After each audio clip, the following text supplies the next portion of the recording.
Hello! It's Saturday again, August 26, 2023.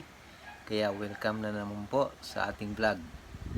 Noong nakaraang mga araw ay napanood natin sa balita yung pinapalabas nilang Senate hearing tungkol doon sa isang kasambahay na inaabuso ng kanyang amo. Ito ay galing yata sa Occidental Mindoro.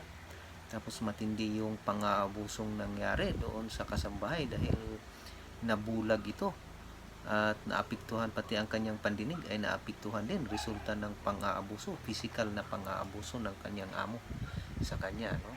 Tapos lumalabas doon sa Senate hearing na humingi ito ng tulong sa barangay, pero ang ginawa ng barangay kapitan ay turn over din siya ulit doon sa kanyang amo dahil napagkamalan daw itong isang taong grasa na nanghihingi ng tulong. So kawawa yung sinapit ng kasambahay na ito, Pero itong kasambahay ito, nangyayari ito sa Pilipinas. So kahit papano, malapit lang siguro yung kanyang mga kamag-anak at yun nga, katulad nitong sitwasyon, ay nakahingi siya ng tulong doon sa barangay pero sa kasawayang palad, hindi rin siya nabigyan ng tulong, kasi nga binalik din siya, tinoturn over, nahabol yata siya ng kanyang amo at tinoturn over din siya sa kanyang amo. So kung ganito ang sinapit ng isang kasambahay na dito lang sa Pilipinas, papaano na lang kaya yung mga kababayan natin na namasukan din na bilang domestic helper doon sa ibang bansa, kasi laganap itong ganitong pangyayari. Marami nga ang napatay ng kanilang amo na sa kasawayang palad ay hindi na nakauwi ng buhay sa kanilang pamilya. Meron ding mga insidente ng pang-aabuso, sexual, physical, lahat ng klaseng pang-aabuso na dinanas ng ating mga OFW sa abroad, So, ang mahirap nito, nasa ibang bansa sila. Saan kaya sila tutungo? Paano kaya sila makahingi ng tulong? So, napakahirap ng kanilang sitwasyon, At dito nga, nahihirapan siguro sila kung papaano ba kung sakasakaling makasurvive sila, makabalik silang buhay sa Pilipinas, papaano nga kaya ang gagawin nila, ano nga kaya ang posible nilang habulin. Kasi kung nandito na sila sa Pilipinas, malamang kung hindi naman sila pwedeng mag-file ng kasong kriminal laban sa kanilang amo kasi wala namang jurisdiction ang Philippine courts doon sa amo nila na nandoon sa abroad. So kung makauwi sila dito sa Pilipinas, ano kayang habol nila? Paano kaya sila makahanap ng hustisya? Sino kaya ang pwede nilang habulin doon sa kanilang dinanas na pang-aabuso sa abroad, Alam nyo ba, marami na ring mga ganitong kaso tungkol sa pang-aabuso, lalo na ng ating mga OFW na naghanap buhay sa abroad, na nakarating sa ating Supreme Court at napagdesisyon na ng ating Supreme Court. At dito sa kasong tatalakayin natin ngayon ay makikita natin, malalaman natin kung paano nga kaya ang posibleng gawin, sino ba ang dapat habulin kung sakasakaling makauwi ang isang OFW na biktima ng pang-aabuso ng kanyang amo sa abroad. So ang kasong ito ay inilabas ng ating Korte Suprema ang kanyang desisyon noong July 8, 2020.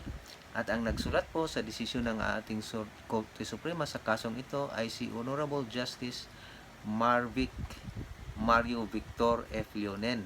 Ulit, so marami na tayong kasong natalakay na si Honorable Justice Leonen ang nagsulat, So dati na nating napag-alaman na si Honorable Justice Leonen ay nagumpisang nanungkulan bilang Associate Justice ng ating Korte Suprema noong 2012 at hanggang sa kasalukuyan ay isa na siya sa mga senior justices ng ating Supreme Court.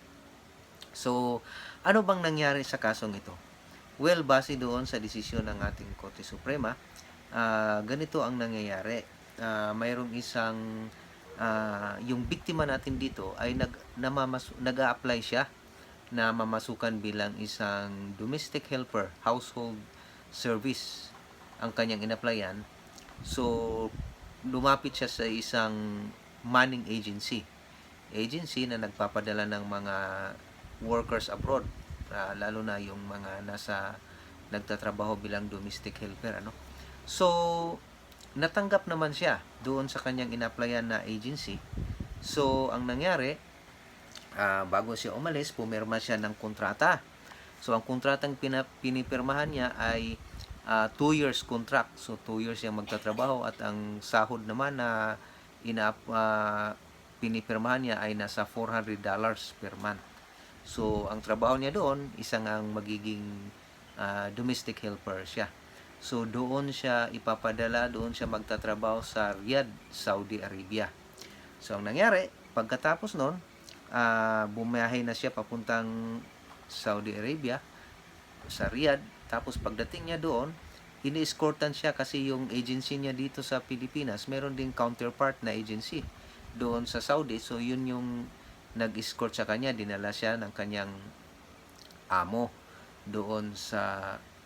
Dinala siya, sinamahan siya, hinatid siya doon sa bahay ng kanyang amo kung saan doon siya tatrabaho.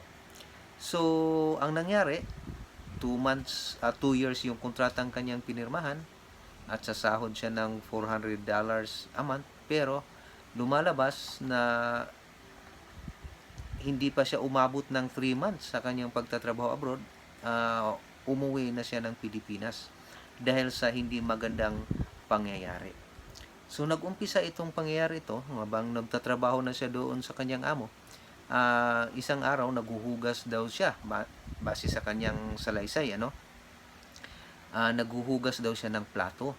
So, habang naghuhugas siya ng plato, ay nakaramdam siya ng parang may matigas na sumasagi doon sa kanyang puwet. So, nagulat na lang siya nung nakita niya na yung kanyang among lalaki ay tinangka siyang gahasain. So, dahil sa pangyayaring ito, tumakbo siya. Umakyat siya doon sa second floor ng kanyang bahay ng kanyang amo at sinumbong niya yung pangyayaring yun sa kanyang amo na babae.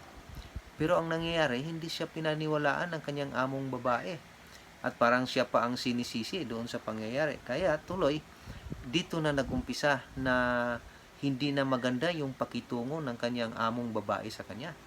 Kumbaga, inumpisahan na siya doon na minamaltrato. So, hanggang sa dumating yung punto na sinaktan siya, binato siya ng kanyang among babae ng sapatos. Napakalakas yung pagbato sa kanya. At dahil doon, sa pangyayaring ito, ay hindi niya natiis yung ginawang pang-aabuso ng kanyang amo. Kaya tumakas siya ngayon. Tumakas siya, tapos pumunta siya doon, bumalik siya doon sa agency, yung counterpart na agency ng kanyang agency dito sa Pilipinas, doon sa Saudi. Doon siya nagpunta, doon siya humingi ng tulong. So, pagkatakas niya, doon sa agency niya, doon sa Saudi Arabia, doon niya nakilala yung isa ding kababayan naman natin na Pilipino din, babae din na namasukan din na na domestic helper. So, doon sila nagkakilala. Tapos, habang nandoon sila, sinasabi nung babae, nung nakilala niya na domestic helper, sinabihan siya na hindi maganda yung sitwasyon natin dito kasi yung mga babae na domestic helper binibenta ng agency daw nila doon sa kanilang mga amo na mga among Arabo. So, doon sila inaabuso, sexually abused, physically abused. So, ang sabi nila, na tatakas daw sila. Dadaan sila doon sa CR, doon sa second floor. Doon sila lalabas sa bintana, doon sila tatakas sa bintana ng CR sa second floor para takasan nila yung kanilang agency dahil hindi rin maganda pala ang kalagayan nila doon.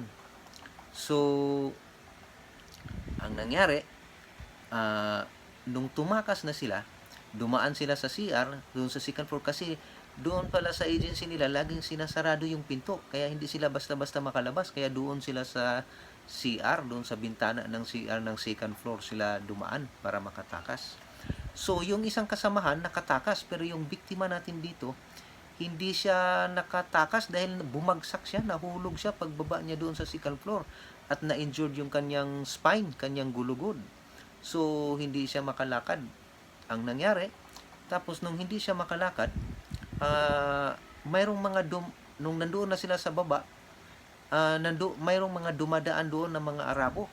tapos lumalapit sa kanila, tapos inumpisahan ng hinahawakan yung kanilang mga didi. Yun ang sabi nila, hinahawakan. So nagmakaawa sila na wag, itigil nyo na yan, tulungan nyo na lang kaming madala sa ospital. So ang nangyari, maya-maya pa may dumating na ambulansya. So dinala sila sa ospital. Pagdating doon sa ospital, doon siya ginamot. Naoperahan siya doon dahil sa injury na tamo niya sa pagkahulog mula sa second floor nung tumakas siya doon sa agency nila. So pagka naoperahan siya hanggang sa gumaling, tapos doon na siya pinuntahan ng mga representative ng UWA. So pagka nung gumaling na siya, dinala na siya doon sa Bahay Kalinga. Yung tinatawag na Bahay Kalinga, mayroong Bahay Kalinga siguro doon sa lugar, doon sa Saudi. Doon siya dinala, doon siya tinulungan ng taga-UWA. So doon na siya, habang nandoon siya sa Bahay Kalinga, doon na siya naghintay na mabigay yung kanyang ticket at mabigyan ng exit visa para maibalik sa Pilipinas, ma-repatriate siya sa Pilipinas. So wala pang siyang 3 buwan doon sa Saudi, ibabalik na siya. So bago pa man siya nakabalik ng Pilipinas, pumunta siya ngayon doon sa Labor Attaché ng Pilipinas doon sa Saudi. Tapos doon sa Labor Attaché, doon niya na-meet yung kanyang agency at yung kanyang amo at pumirma siya doon ng parang final settlement.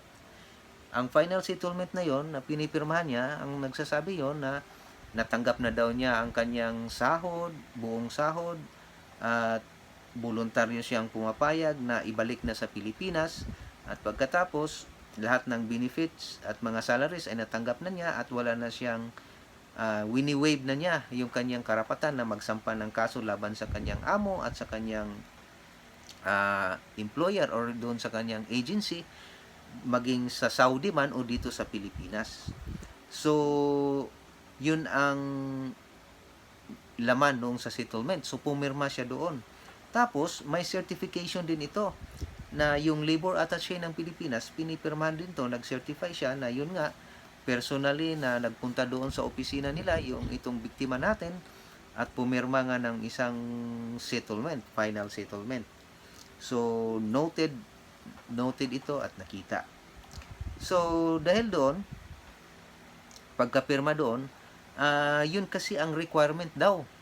Kaya siya pumirma doon sa final settlement na yun, dahil yun daw ang requirement para maibalik siya, makauwi siya dito sa Pilipinas. So pagkatapos niya mapirmahan yun, nakabalik na sila, kasama niya yung kanyang kasama rin na Pilipina na doon sila nagpang-abot sa agency nila, kasama rin nakauwi dito sa Pilipinas. So pagdating nila dito sa Pilipinas, ang ginagawa nitong biktima natin, pumunta siya sa Department of Labor, at doon siya nag-file ng kasong constructive illegal dismissal, maltreatment, non-payment of wages, at non-payment of wages, tapos may kasama ding mga moral damages, pati na yung medical expenses sa kanyang pagpapagamot. So doon siya nag-file dito sa labor arbiter dito sa Pilipinas na. So yun pala ang posibleng gagawin ng mga biktima ng mga ganitong pangyayari doon sa abroad, Pagdating dito sa Pilipinas pala, kung halimbawa sa tingin nila hindi sila na illegal, yung pilitan silang napauwi dahil sa pang-aabuso at hindi nila kaya yung sitwasyon, pwede palang ganito pala ang pwedeng gawin, Pwede ka palang lumapit sa Department of Labor at mag-file ng kaso doon. Kung halimbawa, katulad nitong nangyari nito, nagpa-file dahil hindi natapos yung kanyang kontrata, dahil napilitan siyang umuwi, dahil sa tangkang pang-aabuso sa kanya at dahil sa maltreatment na ginagawa sa kanya ng mga amo, napilitan siyang umuwi. Kaya nag-file siya ng illegal dismissal, constructive dismissal, non-payment of wages, tsaka pati na rin yung non-payment, pati pwede palang singilin yung unexpired portion, yung hindi mo natapos na kontrata kasi 2 years yung kontrata niya, pwede pala yon, pati pwede po palang i-claim din yon, pati na kasama yung exemplary damages, moral damages, at saka medical expenses. So ito pala ang pupwedeng gawin, ito pala ang pwede mo palang habulin. Ang pinailan niya ng kaso, yung kanyang agency, at sinama na rin niya yung kanyang amo doon sa abroad. So yun pala, pwede mo palang habulin yung agency dito sa Pilipinas sa ganitong mga sitwasyon. So ang nangyari, nung doon niya ito final sa labor arbiter, at ang hanggang sa lumalabas na ang kasama din niyang nag-file din yung kasamahan niya, yung nakilala niya doon sa agency na kababayan din natin. Pero itong hindi na niya pina-follow up yung kanyang complaint So itong biktima na lang natin ang porsigido talagang nag-follow up. So dahil walang settlement na nangyayari, nag-file na sila ng kanilang mga position paper. Ganun kasi ang mangyayari sa labor subukan muna kung magkaroon ba ng settlement. Kung walang mangyaring settlement, file na ng position paper. So ditong position paper, dito na magbabase ang labor arbiter sa kanyang magiging desisyon. So doon sa position paper, doon sa ang argumento ng ating biktima dito,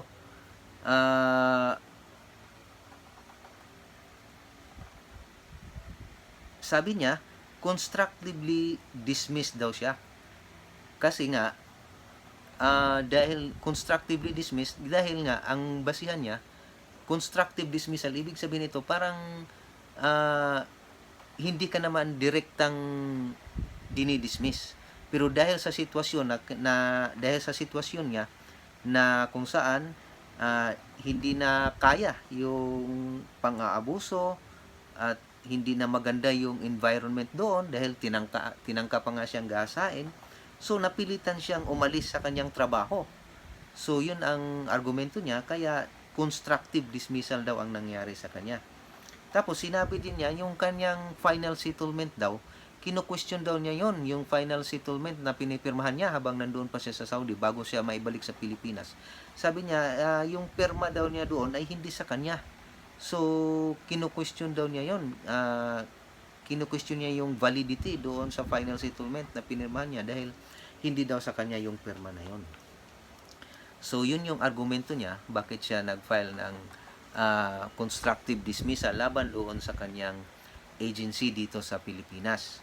So, ang agency naman niya, ang sabi ng argumento naman nila, na yung biktima naman dito, yung nagrereklamo, ang biktima naman dito, siya naman ang dahilan na siya naman ang voluntaryong umalis doon sa kanyang trabaho daw dahil na homesick daw siya.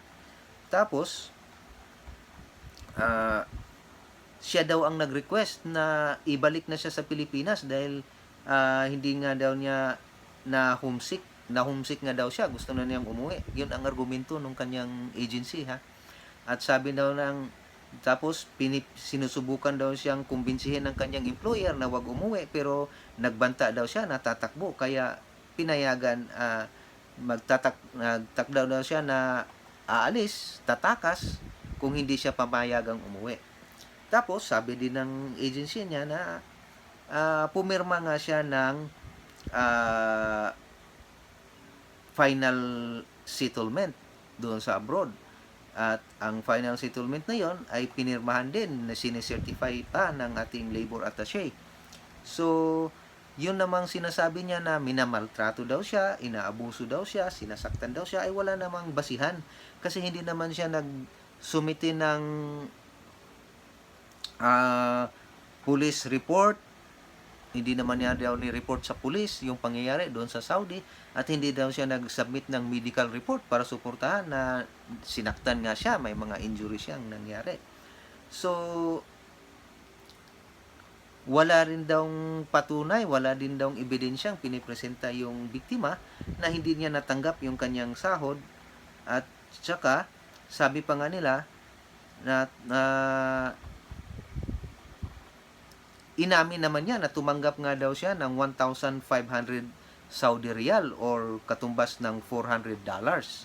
So, wala daw basihan yung reklamo ng complaint ng biktima dito. Yun naman ang counter argument ng agencies. Yun ang sagot ng agency doon sa reklamo, doon sa reklamo ng biktima.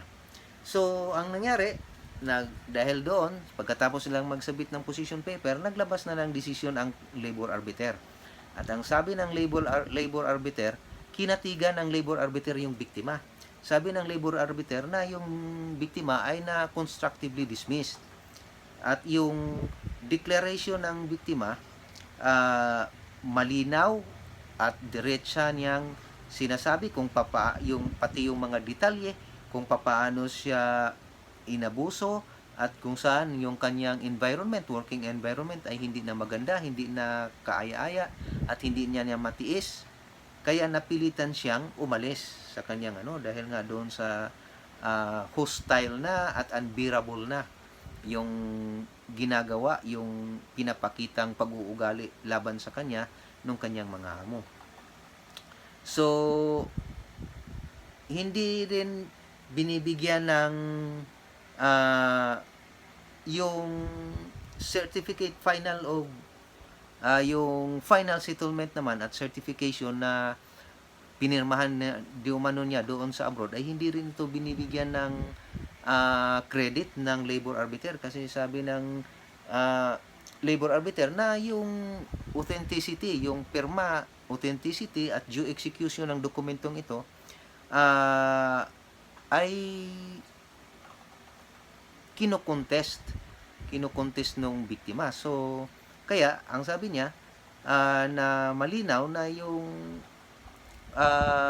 yung straightforward and categorical na statement ng biktima, yun ang tungkol sa kanyang dinanas doon sa abroad, yun ang pinapaniwalaan ng labor arbiter. So, pero yung complaint ng isang kasamahan niya ay dinismiss ng labor arbiter dahil nga hindi na niya pina-follow up, hindi na siya kaya for failure to prosecute na dismiss yun. Pero sa kanya lang ang nabigyan ng napagdesisyonan at sa kanya lang yung nabigyan ng favorable decision. So ang naging desisyon ng labor arbiter na sabi diniklara ng labor arbiter na yung biktima natin ay constructively dismissed. So dahil constructively dismissed siya, inutusan ng labor arbiter yung kanyang agency dito sa Pilipinas na bayaran yung kanyang buong sahod ng kanyang unexpired term. So nakailang buwan lang siya doon sa So yung natitira doon sa 2 years contract niya na hindi pa natapos, yun ang babayaran. So ang computation ng ang computation ng labor arbiter na aabot sa $9,200 ang babayaran ng kanyang amo doon sa biktima. So, ang nangyari, dahil nga na paboran ng labor arbiter yung biktima, ang ginawa naman ng kanyang employer ay inapila nila doon sa NLRC, doon sa National Labor Relations Commission. So, ang desisyon ng labor arbiter inapila ng agency doon sa NLRC. Pagdating doon sa NLRC, ang ginawa ng NLRC, binaliktad yung desisyon ng labor arbiter. So ang sabi ng NLRC na hindi daw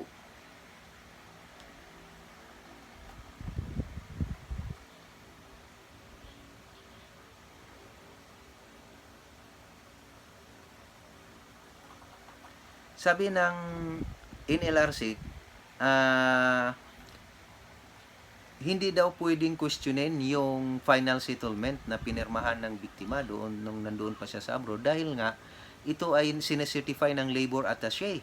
So dahil sinecertify ito ng labor attaché, mayroon itong presumption of regularity.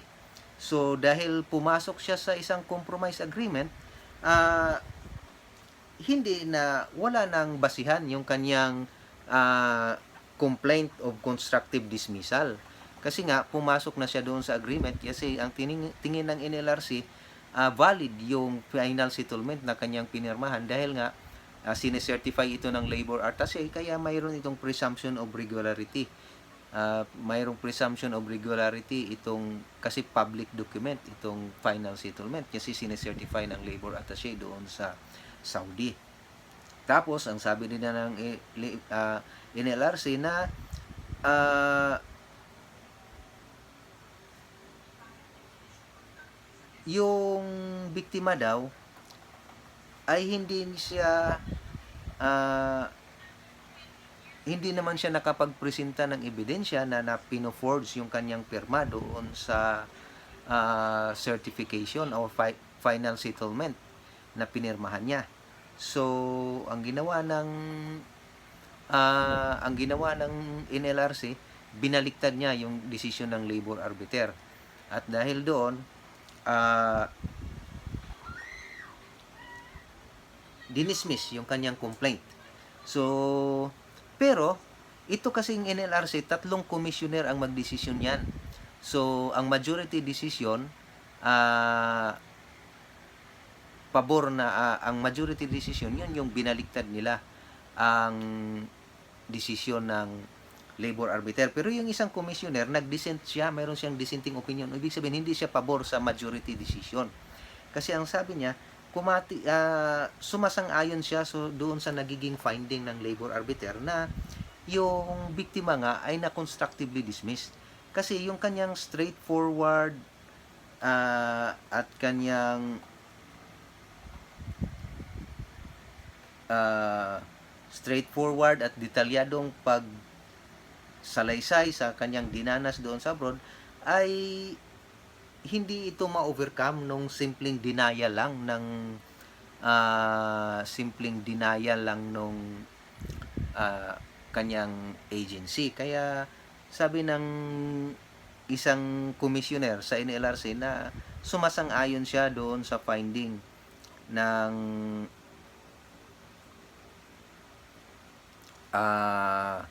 kanyang ng labor arbiter na constructively dismiss nga yung biktima dito. Kasi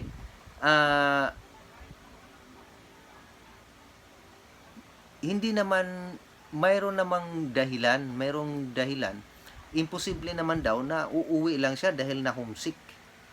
Mayroon talagang seryosong dahilan bakit siya na napilitang umuwi at iwanan yung kanyang trabaho sa abroad. At hindi lang basta-basta na homesick. At napatunayan ito ng kanyang medical certificate na na-injured nga siya doon dahil tumaka siya. So, itong injury niya,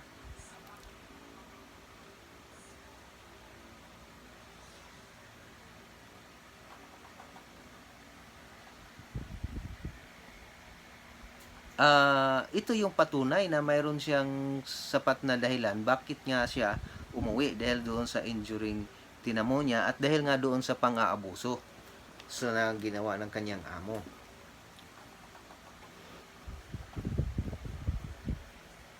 So dahil nga hindi na niya maktiis yung treatment ng kanyang pang-aabuso na ginawa ng kanyang amo, kaya siya napilitang umuwi. Tapos sabi nila, pagtungkol naman doon sa final settlement daw, hindi naman ito patunay na voluntaryo dahil sa pagpirma niya ay natanggap na nga niya yung kanyang mga benefits. Dahil sa sitwasyon niya doon, requirement din kasi itong final settlement para makauwi siya. So, maaring napilitan lang siyang pirmahan yon kahit hindi naman niya natanggap kasi wala namang ebidensya rin na nakatanggap nga siya ng kanyang sahod at iba pang benefits. So, napilitan lang siyang pirmahan ito para makauwi siya kasi ito yung requirement para makabalik siya ng Pilipinas. Tapos, ang sabi nga ng na itong pirma ng certification ng labor attaché doon sa final settlement, hindi naman ito ibig sabihin na hindi naman ina-attest nito na totoo at yung laman ng dokumento na yon, yung final settlement ay totoo at pawang katotohanan ang laman noon. Dahil nakalagay doon na seen and noted lang. So, simply seen and noted lang. So, hindi talaga bine-verify doon kung tama ba at totoo ba yung laman ng kanyang final settlement na pinipirmahan.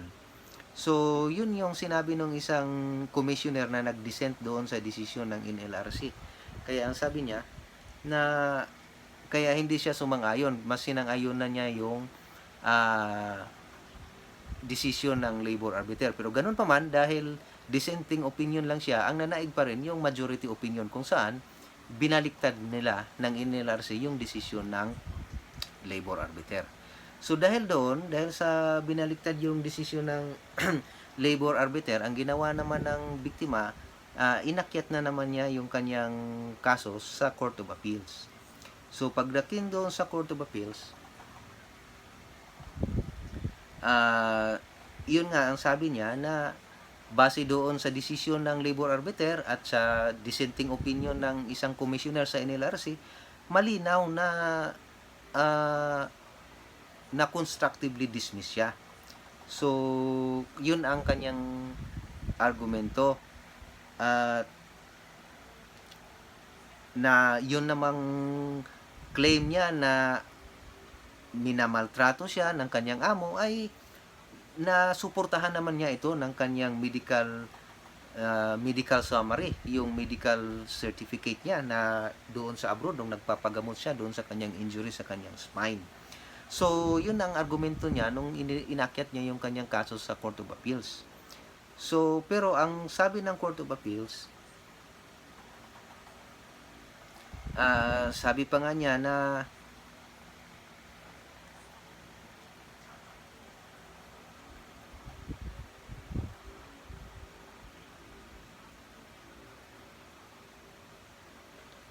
pero ang nangyari pagdating sa Court of Appeals,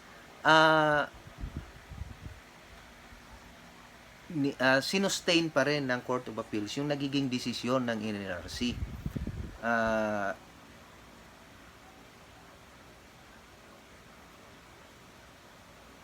Sabi ng NLRC na sabi ng Court of Appeals na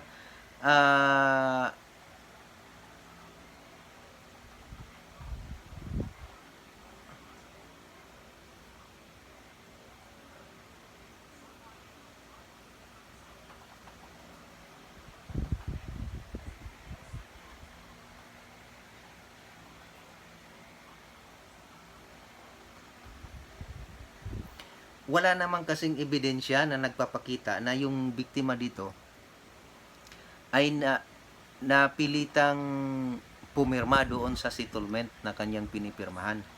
So, mas kinatigan nila yung certification doon sa pirma doon sa final settlement, certification ng labor attaché, na dahil public document niya yon, mayroong presumption of regularity. So,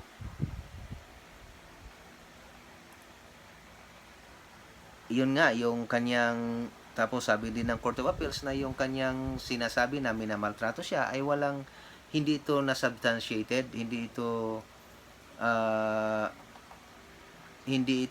nasuportahan ng mga ebidensya. Hindi nga niya, wala namang record daw na yung mga pangyayaring pangmamaltrato na dinanas niya sa kanyang amo ay hindi naman daw niya ni-report sa labor attaché. Wala namang record na ganun. So, sabi ng Court of Appeals na kaya kinatigan ng Court of Appeals yung nagiging desisyon ng NLRC. So, dinismiss pa rin yung kanyang apila sa Court of Appeals. So, ang nangyari, dahil na-dismiss pa rin, inakyat na ng biktima yung kanyang kaso sa Supreme Court. So, pagdating sa Supreme Court, kinatigan ng Supreme Court yung nagiging desisyon. Binaliktad ng Supreme Court yung desisyon ng NLRC at ng Court of Appeals. So, kinatigan ng Supreme Court yung nagiging unang desisyon ng labor arbiter na yung biktima natin dito ay na-constructively dismissed.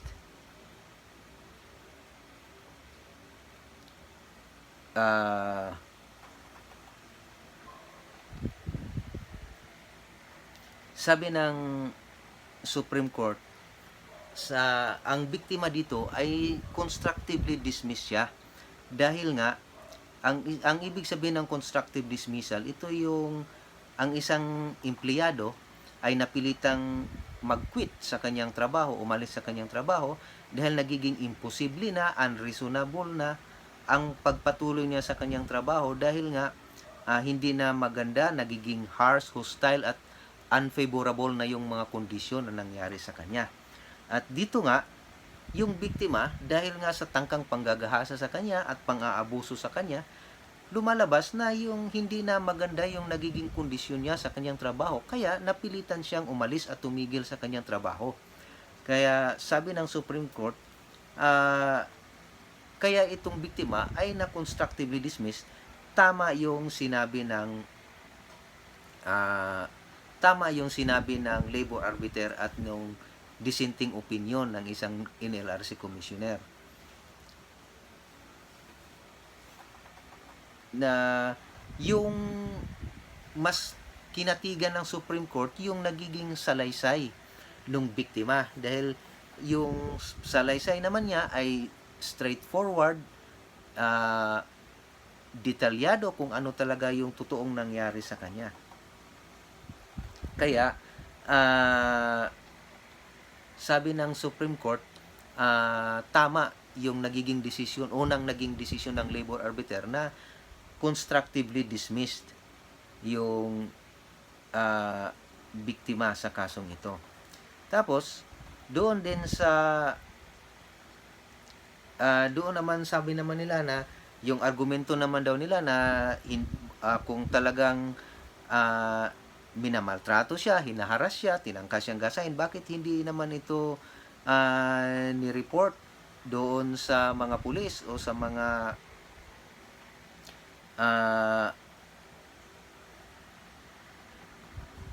ni-report doon sa mga otoridad doon sa Saudi.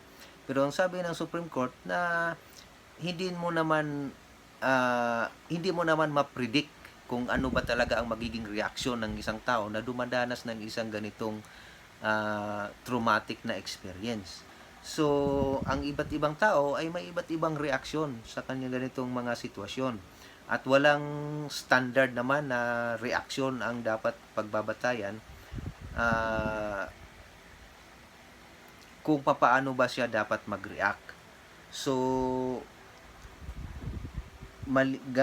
given na yung kanyang sitwasyon na nandoon siya sa ibang bansa, wala siyang ibang malalapitan, so marahil natatagalan siya. Tapos nung tumakas naman siya, pumunta siya doon sa kanyang agency, ganun din ang nangyari sa kanya. Kaya hindi mo talaga, sabi ng Supreme Court, hindi mo mapipredict kung ano ang kanyang magiging reaksyon doon sa pangyayari. So sabi rin ng Supreme Court na hindi tama yung sinasabi nila na voluntaryo yung kanyang pag-alis. Siya yung voluntaryong umalis dahil sa kanyang sitwasyon, hindi na yun voluntary kundi siya ay napilitang umalis doon sa kanyang amo dahil nga sa kanyang sitwasyon. Kaya sabi ng Supreme Court, constructively dismiss siya dahil doon sa pangyayaring yun. Tapos, sabi din ng Supreme Court na yung final certification naman at saka settlement, kino-question din niya. So, hindi mo pwedeng bigyan ng credit yung final settlement dahil nga doon sa certification na ginawa ng labor attaché, hindi naman niya pinapakonfirm kung tama ba o pawang katotohanan lang ba yung laman ng kasi ang ginagawa doon, nino-note lang niya, noted and seen lang. So, hindi yun tapos, wala ding mga testigo doon na pinipresenta kung paano ba niya pinipirmahan yung sinasabing final settlement na yon. Walang mga testigong pinipresenta. Tapos, kung meron sana silang testigo pinipresenta, kasi kung sinasabi ninyong tama ito, nasa inyo ang burden na authentic nga, genuine itong ano na to, pero hindi kayo nagpresenta ng mga testigo para magpapatunay na voluntaryo nga niya itong pinirmahan at naintindihan niya yung laman ng kanyang pinipirmahan. Tapos sabi ng Supreme Court na as a general rule, itong ganitong mga klaseng waiver, waive ng karapatan, mga quit claims, hindi ito pinapaboran ng Supreme Court, hindi ito pinapaboran ng ating batas dahil against public policy ito kasi yung karapatan mong maghabol, karapatan mo sa inyong kung ano man yung nararapat para sa iyo ay hindi mo yan basta-basta i-give up. So sabi ng Supreme Court, kaya hindi nila binibigyan ng credit masyado ito dahil nga against public policy itong ganitong mga ganitong klaseng waiver at saka quit claims. So dahil doon, dahil constructively dismiss yung biktima, ang ginawa ng Supreme Court, ni-reinstate niya, binalik niya yung nagiging desisyon ng labor arbiter. Pero, binago lang ng kaunti dahil binibigyan din siya ng award ng moral at exemplary damages. Binibigyan din siya ng 50,000 moral damages at 25,000 exemplary damages.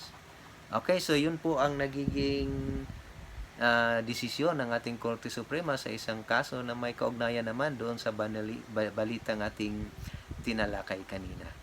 So sana po nakapagbigay kami ulit sa inyo ng kaunting kaalaman at yung sakaling nagustuhan nyo or interesado kayo sa ganitong mga video, maaari kayong mag-subscribe para makatanggap kayo ng mga updates sa susunod pang mga video na i-upload natin sa YouTube channel na ito. Maraming salamat!